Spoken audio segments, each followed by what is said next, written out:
Hi everyone, welcome back to Innoskrit. So let's solve today's LeetCode daily challenge, which is contiguous array. So given a binary array nums, return the maximum length of the contiguous subarray with an equal number of 0 and 1. So we'll be given a array nums and we want to know the maximum length of contiguous subarray with equal number of 1 and zeros. So let's try to understand the problem and then we'll see that how are we going to solve it. Okay, so let's say I'm taking this example where I have taken random number of ones and zeros. So when I tried to solve it, I was trying to solve it using a sliding window. So what I did was, I was taking two pointers. So first one was the end pointer, which is representing window end, and second one was the start pointer, which was representing the start of the window. So I was trying to do like this, that I was taking one variable which was a count variable, or you can take a sum variable which will maintain the sum of the zeros and ones, right? So for 0 we will do -1 and for 1 we will do +1, right? So at the very start point, initially the value of C is 0. So at the very start point, the value that is present in the array is 1. So according to the rule, I was trying to do +1 to it. So let me try to do +1. So it became 1. Now the end pointer will get incremented and it will come at 0. So for 0, I was doing -1, so it will again become 0, right? So now when I get this 0, I know that I have received equal number of ones and zeros. So that means I'll have to update my length, right? So initially it was 0, I'll update it with 2.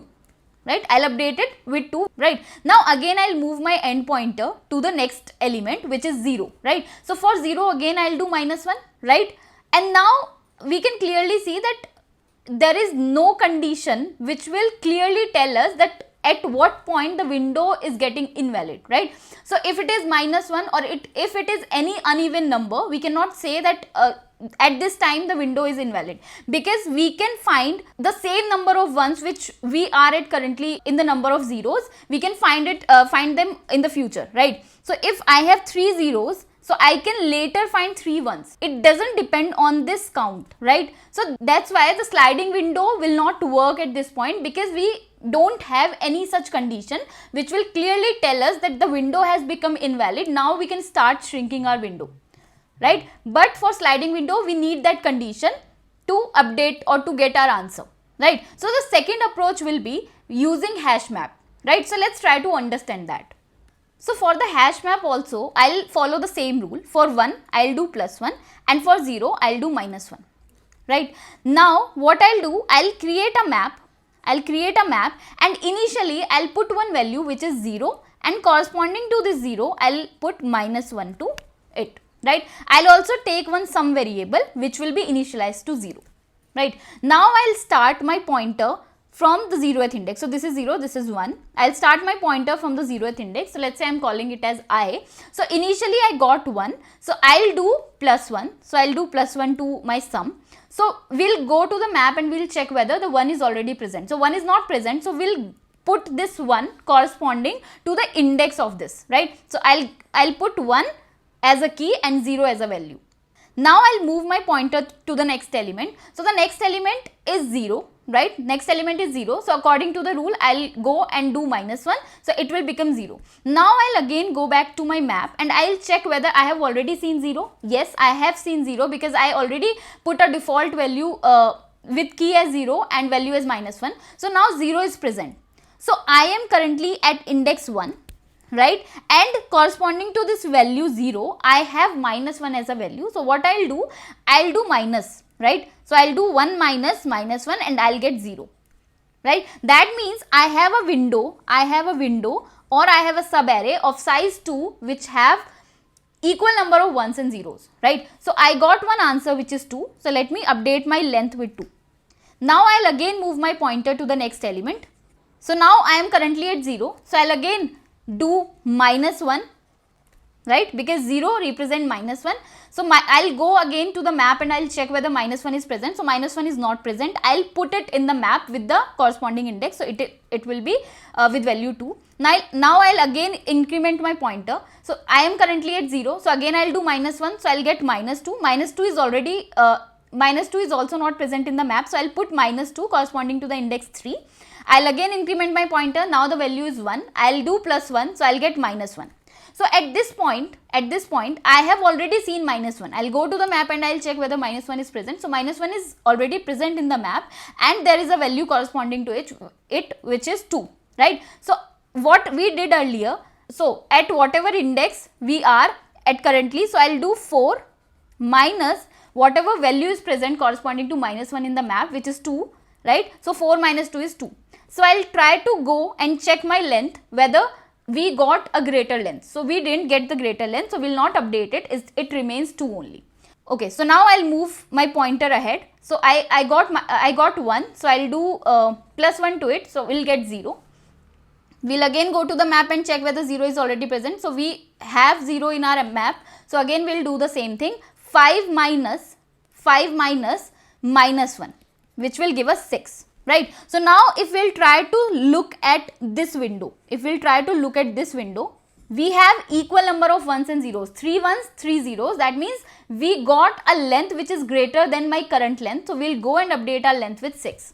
Right? So this window has equal number of ones and zeros, right? So we updated it, and 0 we have already seen in the map, so we'll not update the value of 0. Now we'll move our pointer one step ahead. So now we are at index 6.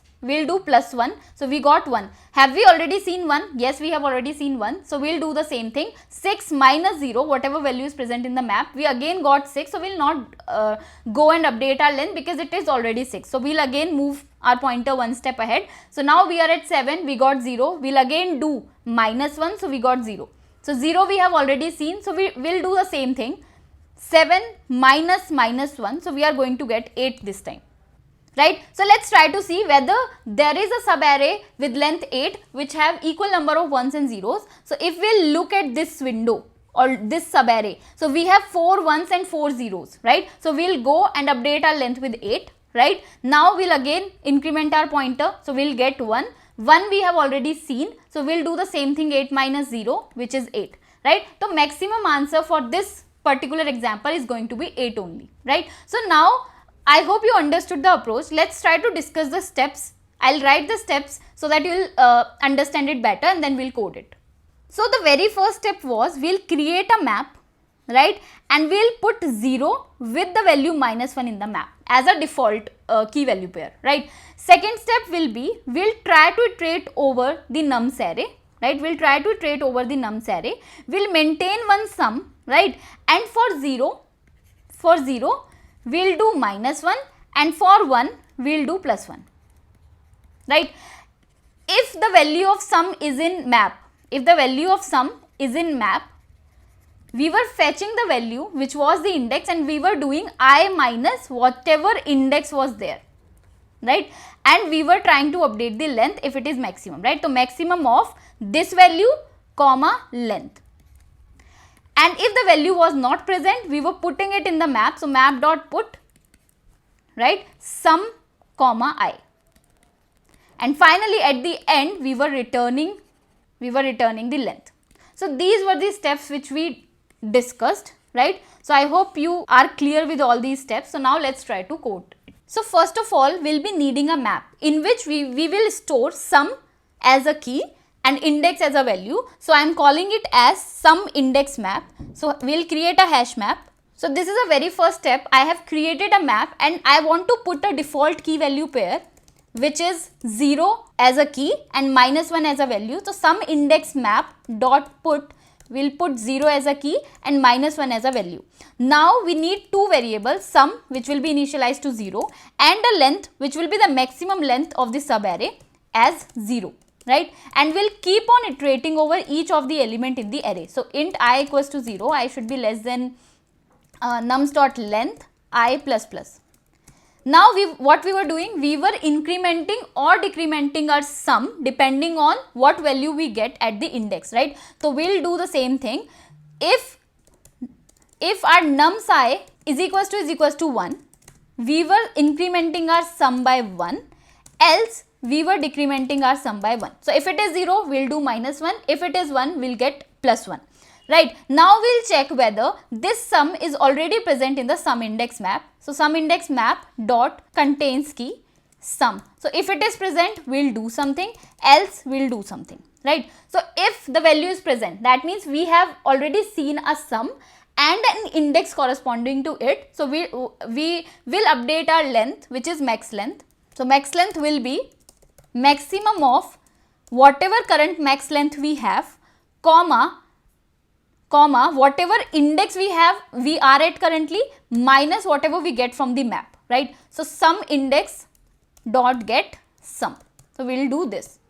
Now if it is not present, we'll put it, right? So we'll do sum index dot map, put sum corresponding to the index, right? And finally, when we are done iterating over each and every element from the array, we'll come out of the loop and we'll return max length. So now let's try to run it and let's try to submit it, and it is submitted. So I hope you understood it, that why we couldn't apply sliding window on it and why did we use HashMap for solving this problem. So yeah, that's it for this video. Thank you.